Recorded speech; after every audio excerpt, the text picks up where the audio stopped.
Assalamu alaikum. This is Muhammad Talha and the topic is preparation of colloids. We will discuss about preparations, method of colloids, types of preparation and then applications.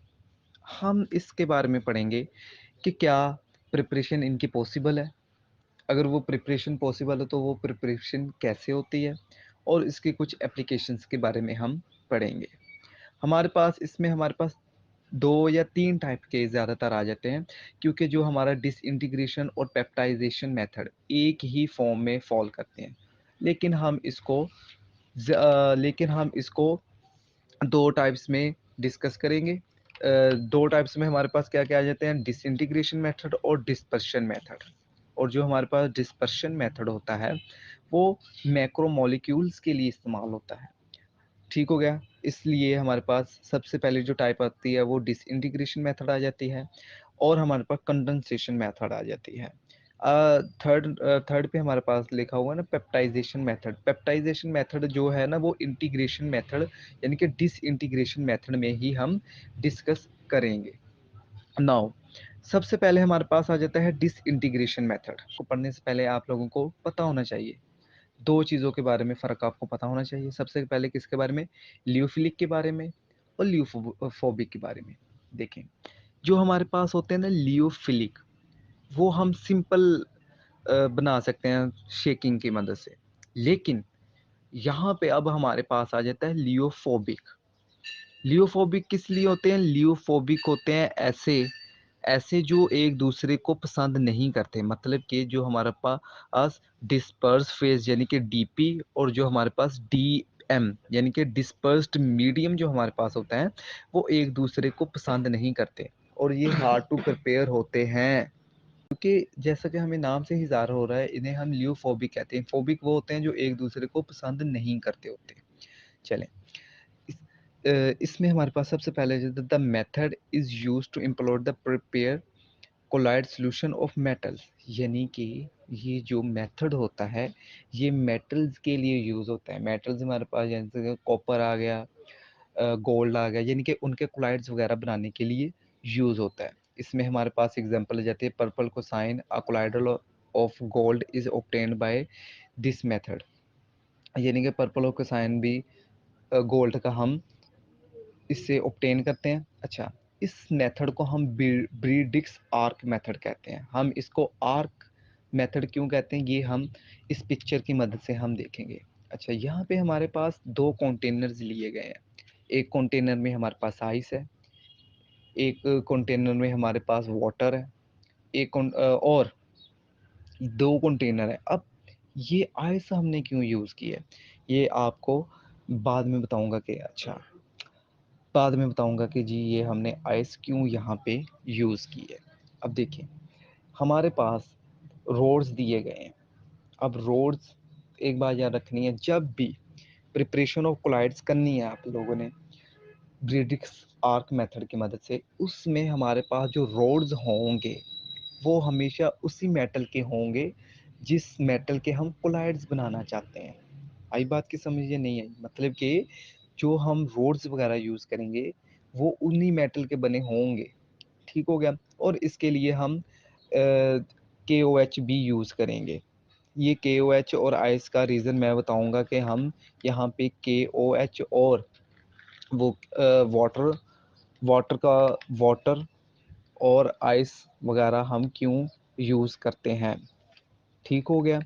अब हमारे पास आ जाता है, अब हमने roads को पानी में dip किया और उसमें मतलब कि हमने वोल्टेज की मदद से, काफ़ी वोल्टेज की मदद से हमने जी उसमें वो बिजली पास कराई, यानी कि हमने टेम्परेचर दिया, यानी कि गर्म किया हमने उन रोड्स को। जब हमने उनको एक लार्ज स्केल पे हमने गर्म किया तो उनकी दरमियान आर्क पैदा हुई, यानी कि हमारे पास एक पॉजिटिव था और एक हमारे पास नेगेटिव था।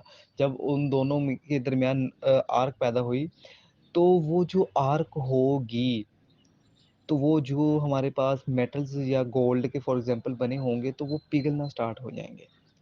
जब वो एवेपोरेट होने की कोशिश करेंगे, यानी कि वो पिघलने की कोशिश करेंगे, तो हमारे पास छोटी-छोटी फॉर्म्स में हमारे पास पेप्टिसाइड्स बन जाएँगे, यानी बहुत-बहुत छोटे-छोटे साइज़ में हमारे पास बन जाएँगे, ठीक हो गया? लेकिन यहाँ पे अब एक मसला ये है कि जो वो छोटी-छोटी फॉर्म में बनेंगे, वो तो फिर ये होगा ना, क्योंकि वहाँ पे टेम्परेचर बहुत ज़्यादा है, ऊपर से वो पानी में है, वो तो फिर इवेपोरेट होने की कोशिश करेंगे, जो हमारे पास कोलाइड बनेंगे। इसलिए हम इनके इर्द-गिर्द हम आइस का यूज़ करते हैं। आइस इसलिए हम यूज़ करते हैं कि जो हमारा सॉल्यूशन है, जो हमारा कोलाइडल बना है, वो इवेपोरेट ना हो, वो यानी कि वाटर में ही रहे, यानी कि वो उड़े ना। तो वो जो वाटर होगा वो हेल्प करेगा हमें, हमारे जो कोलाइड्स बने हैं वो इवेपोरेट ना हो और नीचे ही बैठे रहें। अब देखें, यहाँ पे एक और मसला आ जाता है हमारे पास, वो मसला क्या है कि जब हमारे पेप्टिसाइड्स भी बन गए हैं, हमारी जो आइस है उसने भी मतलब कि छोटी-छोटी फ़ॉर्म में जो इवेपोरेट नहीं होने दिए। लेकिन मसला ये है ना कि जो हमारे पास छोटे-छोटे वो बने हुए हैं पेप्टिसाइड्स, या छोटे-छोटे साइज़ में हमारे पास कोलाइड्स बने हुए हैं, वो एक-दूसरे के साथ जुड़ ना जाएँ। क्योंकि वो जुड़ने का भी खतरा है ना, पॉज़िटिव नेगेटिव वगैरह का मसला हो सकता है। इसके लिए हम एक इलेक्ट्रोलाइट यूज़ करते हैं। इलेक्ट्रोलाइट यहाँ पे KOH भी हो सकता है, और भी बहुत सारे इलेक्ट्रोलाइट हम यूज़ कर सकते हैं। इलेक्ट्रोलाइट का तो पता है ना क्या होता है? Electrolyte current passes into solution, it is called electrolyte, यानी कि electric current passes into a solution is called, it is electrolyte, वो कहलाता है। इतना तो पता ही होगा आप लोगों को। खैर, तो जब वो हम इलेक्ट्रोलाइट यूज़ करेंगे तो वो उन दोनों को आपस में मिलने नहीं देगा, यानी कि वो एक प्रोटेक्टिव लेयर बना देगा, यानी कि अगर वो पॉजिटिव होगा तो वो उसके इर्द-गिर्द नेगेटिव की प्रोटेक्टिव लेयर बना देगा। अगर वो नेगेटिव होगा तो उसके इर्द-गिर्द जो हमारा पेप्टिसाइड बना है या हमारा कोलाइडल बना है उसके इर्द-गिर्द वो बना देगा एक लेयर, जिससे वो जो हमारे छोटे-छोटे पार्टिकल्स होंगे वो उनको आपस में मिलने नहीं देगा। Hope so. अब आर्क मेथड हम इसको इसलिए कहते हैं क्योंकि ये इन दोनों रोड्स के दरमियान आर्क पैदा होती है, इसलिए हम इसको ब्रिडिक्स आर्क मेथड कहते हैं। देन अब हमारे पास आ जाती है इसकी थोड़ी सी थ्योरी। होप सो थ्योरी आप लोग एक बार खुद ही पढ़ लेंगे, इजी लिखी हुई है, जो मैंने ऊपर आपको समझाया ये सारा कुछ इसी में लिखा हुआ, तो आप एक बार पढ़ेंगे तो आपको इंशाल्लाह समझ आ जाएगी। अब हमारे पास आ जाता है कंडेंसेशन या एग्रीगेशन मेथड। ये ज़रा हम इसको एग्रीगेशन मेथड को हम केमिकल मेथड भी कहते हैं। एग्रीगेशंस मेथड हमारे पास जो होता है ना, ये होता है मैक्रोमोलेक्यूल्स के लिए, ये हम यूज़ करते हैं, ठीक हो गया? और ये केमिकल मेथड होता है।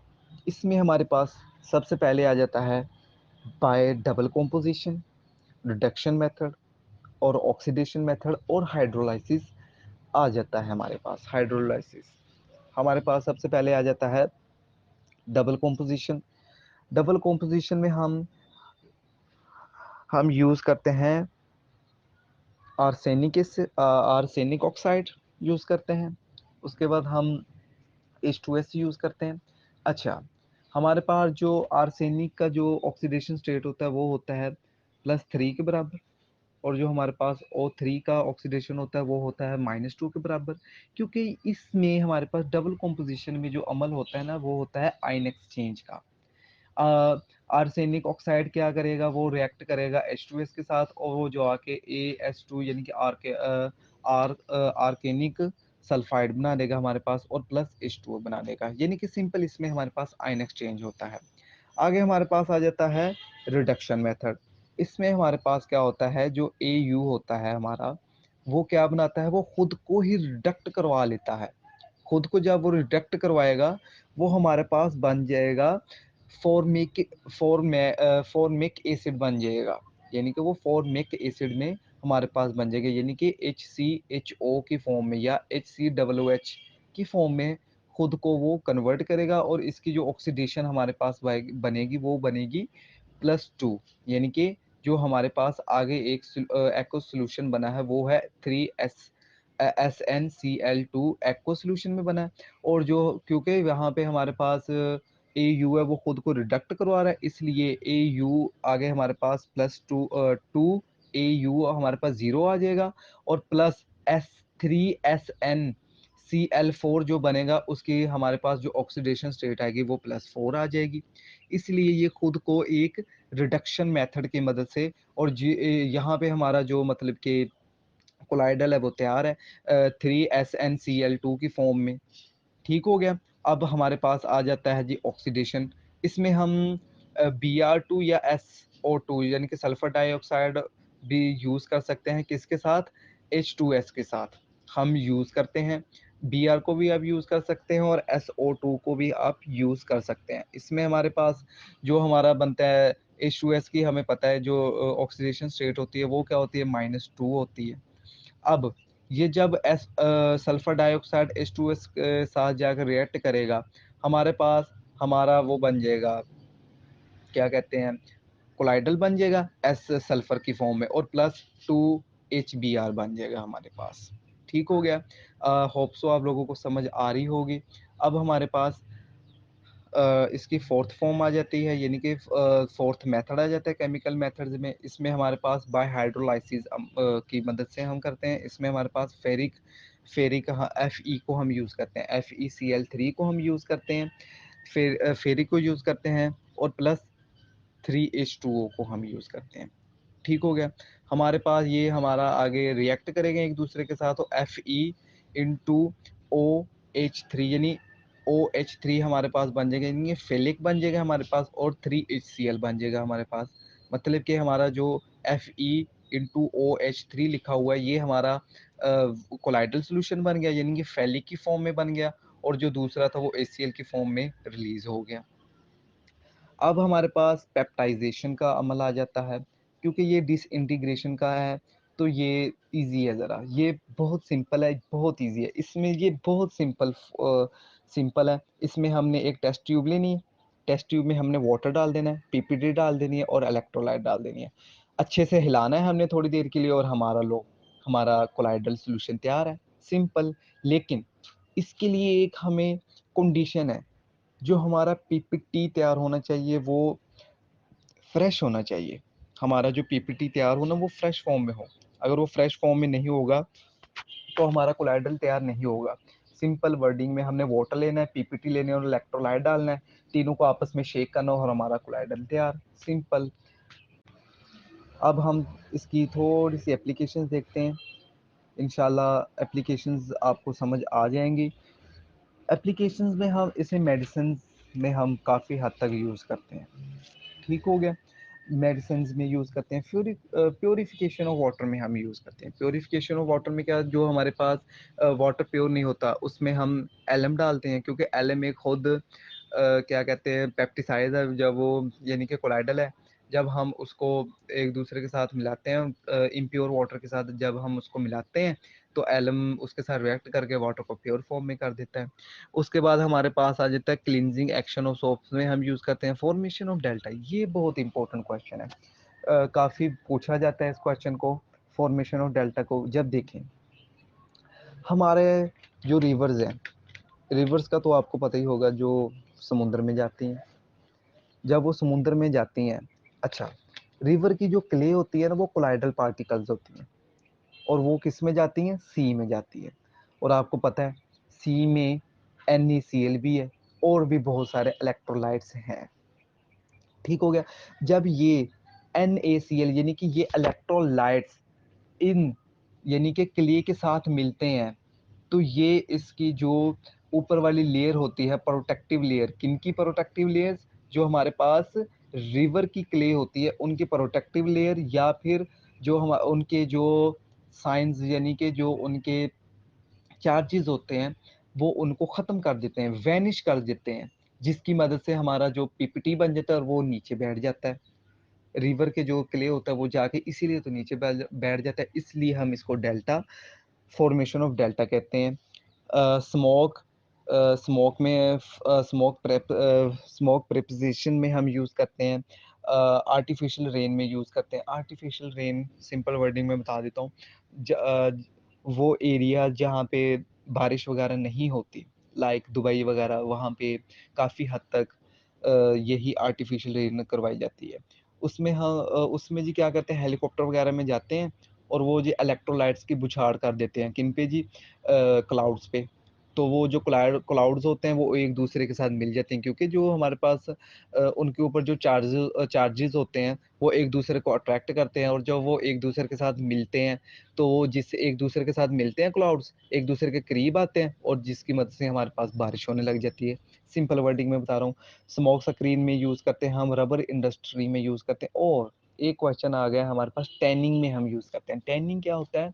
जो हमारे पास फॉर एग्जांपल जो खाले हमारे पास जो हम यूज़ करते हैं, खाले वगैरह, ठीक है? उन खालों वगैरह को हम मज़बूत करने के लिए हम इसको यूज़ करते हैं, यानी कि हम इसको रबर कह दिए, लेदर इंडस्ट्री में हम यूज़ करते हैं। टैनिंग का यहाँ पे ये मतलब है, यानी कि हम इसको लेदर इंडस्ट्री में यूज़ करते हैं, और ये मतलब कि खालों वगैरह को या लेदर टाइप की चीज़ों को जो हम सख्त-सख्त सर्दियों में चीज़ें पहनते हैं, वो पहले तो आपको पता ही है ना, जानवरों की खालों से तैयार हम करते हैं। लेकिन इसी तरह जब वो कोलाइड्स को या फिर इनके साथ मिलाते हैं हम, तो उनको वो स्ट्रॉन्ग कर देते हैं। ठीक हो गया? जिससे हम ये जो कपड़े लेदर के पहनते जैकेट्स लेदर की जो पहनते हैं, तो वो हमें सर्दी से बचाते हैं। होप सो आपको सारी समझ आई होगी। अगर कोई क्वेश्चन हो तो कमेंट सेक्शन में ज़रूर बताइएगा।